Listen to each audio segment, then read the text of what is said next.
Les personnages de ces nouvelles ne se trouvent pas au milieu du récit, ils restent dans les marges, ils se tiennent au bord de leur vie, de leur maison, de leur pays, ils marchent au bord des routes, à côté de leur mémoire, à la lisière de l'ordinaire et de la raison, comme il leur arrive de faire du stop, au cas où on s'arrêterait pour les prendre.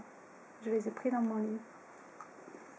Au départ, mon idée c'était de faire des nouvelles qui se passent tout au bord des routes. Finalement, ça ne se passe pas tout au bord des routes, mais voilà, du coup,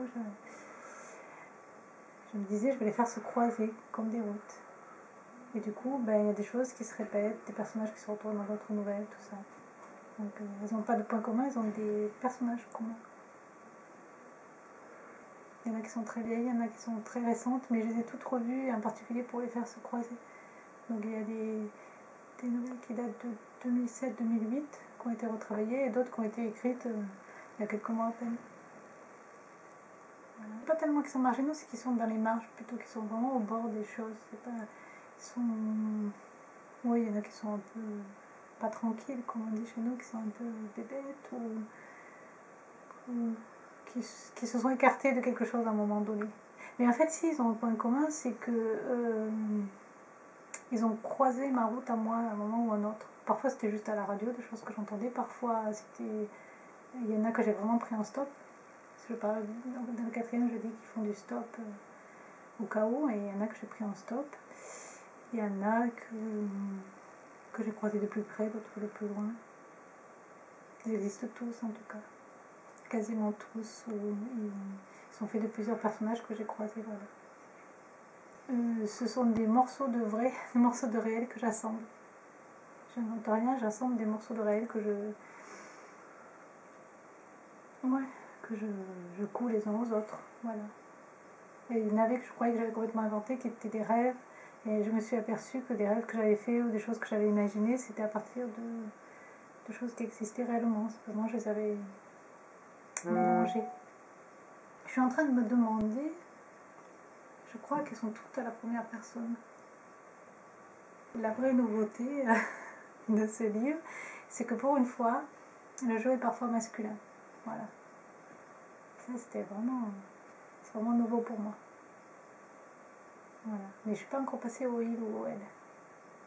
Même si la personne qui parle n'est pas centrale, raconte l'histoire de quelqu'un d'autre, ça arrive souvent dans ces nouvelles, c'est quand même un jeu. J'ai besoin de me mettre à la place de celui ou celle qui raconte. Voilà. Et il y a beaucoup de fois où c'est vraiment moi qui raconte et où je suis obligée de me moquer de moi-même. Voilà. J'ai pris un type comme ça. D'ailleurs, j'avais un peu peur parce qu'il était vraiment étrange. Et puis après, il m'a raconté une histoire que lui, il a très certainement inventée pour des raisons psychologiques. Et que j'étais obligée d'écrire, quoi. J'ai vraiment l'impression d'avoir rencontré des choses et des gens et que je me sentais obligée d'en parler. Que c'était trop... Ça appelait l'écriture, quoi.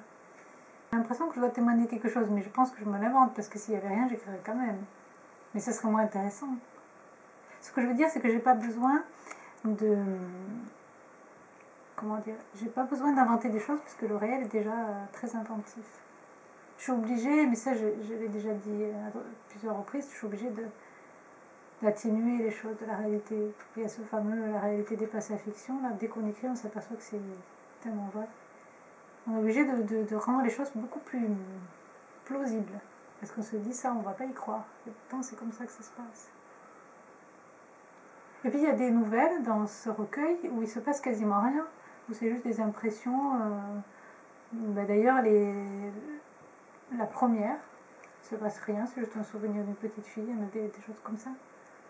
C'est juste des évocations de quelque chose. Voilà. Oui, alors, j'ai de l'empathie déjà parce qu'ils existent vraiment. C'est fait à partir de personnages qui existent vraiment. Et ce côté déglingué de la vie, ou trop gros, ou moche, ou je sais pas quoi, c'est juste qu'ils sont ordinaires.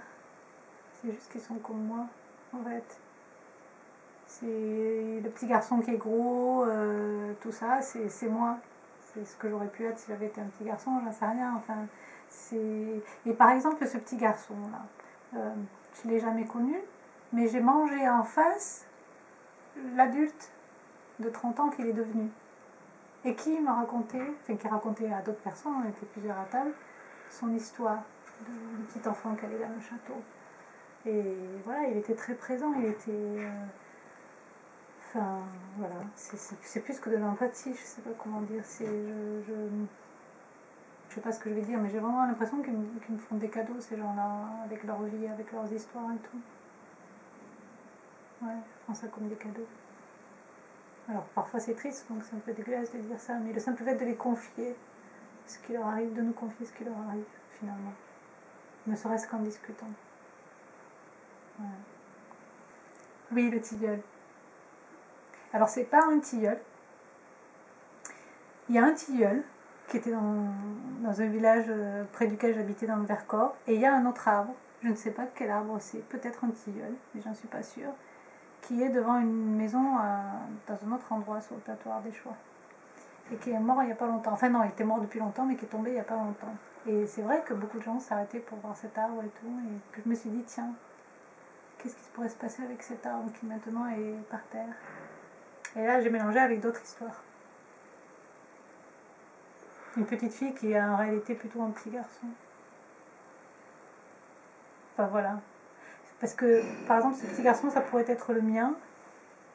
Parce que là, moi, j'ai le mauvais rôle, le rôle de la maman qui est partie vivre dans la civilisation. Mais c'est aussi comment je m'imagine petite fille. Une petite fille que j'ai pas été. Voilà.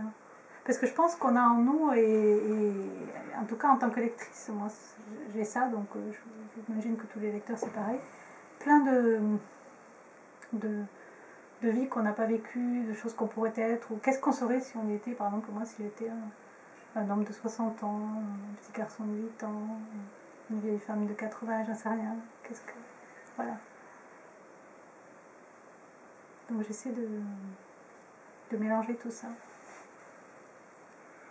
Alors en fait, il y a deux textes qui se sont mélangés. Il y avait un texte que j'avais écrit il y a très très longtemps, ça devait être en 2005, un truc comme ça, où je voulais prendre la voix de ma grand-mère qui est décédée depuis très longtemps. Et parce qu'elle disait tout le temps vous autres, et je voulais écrire un texte à partir de ça. Et puis j'ai jamais fini, j'ai laissé de côté. Et puis j'avais écrit un autre texte pour le blog de Martine Navas sur Télérama à propos d'une question sur le fait d'enterrer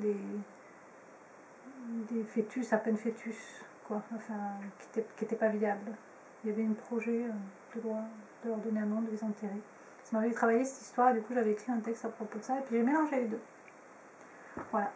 Puisque la plainte de ma grand-mère c'est pas qu'elle se plaignait, mais elle avait une plainte comme ça, elle pleurait souvent, et elle pleurait en particulier ses enfants morts. Et voilà, du coup, j'ai essayé de prendre sa voix. Parce que du coup, je me suis rendu compte... Bon, elle ne parlait pas notre langue, je la fais parler en français, alors qu'elle ne parlait pas souvent français. Et du coup, je me suis rendu compte qu'il y avait pas mal de choses intéressantes sur les langues, sur le rapport à la langue. Dans cette histoire filiale de perte d'enfants, il y avait finalement, c'était aussi une histoire de langage et de langue, et de à qui on parle, de comment on parle, et de qu'est-ce que signifie un mot en français ou en patois. Voilà. Donc, et dans les langues maternelles, il y a des enfants morts et il y a une fausse couche. Le temps du récit est une fausse couche. Donc c'est pas tout à fait des enfants morts, c'est la mort quand même, c'est des enfants quand même. Et du coup, justement, le rapport au langage, il n'est pas le même, quoi. Parce que à partir de quel moment les enfants sont des enfants, à partir de quel moment la mort est la mort, la vie est la vie. Et en plus, dans les langues maternelles, elles souffrent énormément physiquement, bien qu'on le nie. Et du coup, elles ne parlent pas pareil.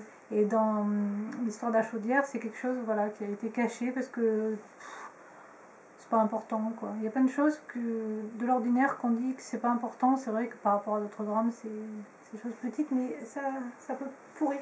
Voilà, pourrir. Enfin, la nouvelle chaudière, c'est ça, c'est une histoire de pourriture.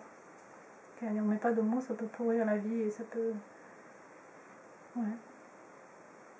Moi, je crois que c'est le terme. Je crois, ouais, que je me mets quand même pas mal dedans. En même temps, je suis extérieure pour pouvoir les observer. Mais oui, peut-être que je suis un peu actrice. Je me mets dans leur peau, je sais pas. Ouais, je me suis bien amusée, je me suis bien... enfin, pas toujours amusée, mais voilà. J'ai bien aimé écrire cette nouvelle. J'ai pas l'impression que je manipule les personnages. J'ai l'impression que j'essaie de répondre... Enfin, de... Comment dire, leur vie, leurs histoires, elles posent question et j'ai l'impression de ne pas essayer de résoudre les problèmes, mais essayer de les poser. Voilà, d'étaler, de voir quelle figure ça donne, qu'est-ce qui se passe. Ouais, ou faire des portraits aussi. Peut-être que ce sont des portraits. Et là, on parle beaucoup de personnages, mais je crois qu'il n'y a pas que des personnages dans ce livre. Je crois qu'il y a des lieux aussi. Des lieux qui sont importants, des climats, des choses, des animaux, des sensations, des époques.